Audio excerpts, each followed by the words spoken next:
तू सही कहती है। आजकल की बहुओं को देख मुझे तो बड़ा डर लगता है। कहीं मेरी बहू भी ऐसी निकल गई तो। नहीं नहीं, मैं तो गांव की सीधी सादी लड़की से अपने बेटे की शादी करवाऊंगी। इस तरह एक दिन गायत्री अपने बेटे की शादी गांव में रहने वाली मीना नाम की लड़की से करवा देती है। ये लीजिए माँ जी, आपके लिए गर्मा गर्म नाश्ता और चाय। अरे वाह बहू, सच कह रही हूँ, जब से तू इस घर में आई है मुझे तो बड़ा आराम है। तेरे जैसी बहू तो किस्मत वालों को मिलती है। का माँ जी, अब इतनी भी तारीफ मत करिए ना।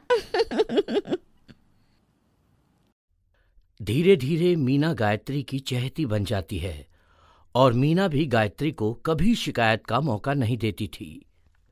फिर एक दिन, ये ले बहू, आज मैं बाजार से तेरे लिए साड़ी लाई हूं। साड़ी देखते ही मीना का मुंह लटक जाता है। का माँ जी, ये भी कोई साड़ी है? ना, मुझे तो बिल्कुल पसंद नहीं आई। अरे लाना ही था तो कोई अच्छी महंगी वाली साड़ी ले आती मेरे लिए। आप तो ये सस्ती साड़ी उठा लाई। मुझे नहीं ना चाहिए आपकी ये साड़ी, आप ही पहनिए इसे। अरे ये क्या बहू, तू तो आजकल कुछ ज्यादा ही नखरे दिखा रही है। मैं इतने प्यार से तेरे लिए साड़ी लेकर आई हूं और तू है कि उल्टा मुझे ही दो बातें सुना रही है। अरे माँ जी, आप अपने लिए तो बड़ी डिजाइनदार और महंगी महंगी साड़ियां खरीदती हैं और मेरे लिए ये सस्ती साड़ी ले आई। आप समझती हैं कि मैं गांव से आई हूं इसलिए मुझे कुछ नहीं पता। हाँ, अरे कुछ नहीं, तुझे शहर की हवा लग गई है बहू। इस तरह दोनों सास बहू में रोज किसी न किसी बात पर लड़ाइयां शुरू हो जाती थीं। एक दिन गायत्री अपनी कुछ सहेलियों को अपने घर चाय पर बुलाती है। अरे बहू, मेरी सहेलियों के लिए बढ़िया चाय नाश्ता तो बना दे। अरे माँ जी, अभी ना मेरे पास बिल्कुल भी समय नहीं है। मुझे ब्यूटी पार्लर जाना है। चाय नाश्ता आप ही बना लीजिए। हाँ, तू कब से ब्यूटी पार्लर जाने लगी है? शहर आए 2 दिन नहीं हुए और देखो महारानी के नखरे शुरू हो गए। बस भी करिए माँ जी, आपसे बहस करने के लिए मेरे पास ना बिल्कुल टाइम नहीं है। आपका क्या है, आप समझती हैं कि मैं गांव से आई हूं तो मुझे कुछ नहीं आता और आप जो रोज रोज मुझसे मेहमान नवाजी करवाती रहती हैं नौकरानी की तरह। मीना के कमरे में जाते ही, अरे ये क्या गायत्री, तू तो अपनी बहू की बड़ी तारीफ कर रही थी, लेकिन ये तो तुझे कुछ समझती ही नहीं।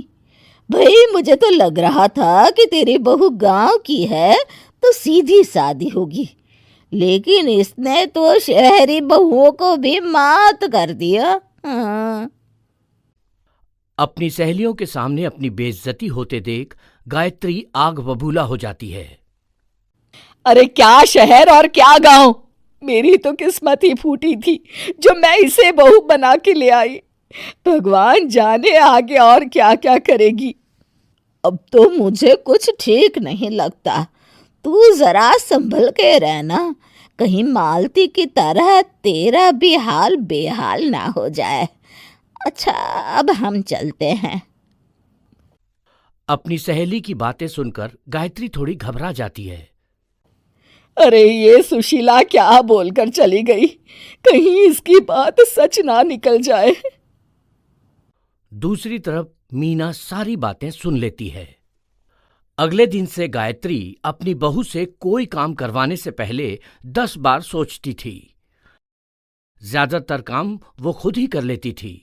अचानक अपनी सास में आए इस बदलाव को देख मीना, लाइए ना माँ जी, मैं कर देती हूँ ना काम।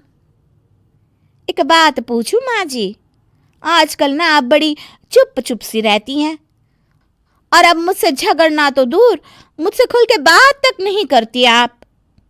कुछ नहीं बहू, ऐसे ही।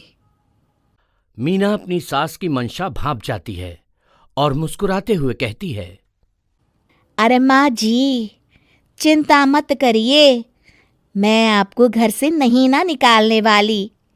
ये डर आप अपने मन से निकाल दीजिए। अरे छोटे मोटे झगड़े तो हर घर में होते रहते हैं, चाहे कुछ भी हो जाए, आप मेरी सासू माँ हो। मैं तो जिंदगी भर आपकी सेवा करूंगी माँ जी। अपनी बहू की बातें सुन गायत्री को एक प्रकार का संतोष होता है और उसकी सारी चिंताएं दूर हो जाती है। गायत्री अपनी बहू को गले लगा लेती है। मुझे माफ कर दे बहू, मैं तुझे गलत समझ बैठी थी। कोई बात नहीं माँ जी, ये ना घर कृपया घर हमारे की चैनल को कहानी लाइक है। और शेयर हाँ। करो और चैनल सब्सक्राइब करके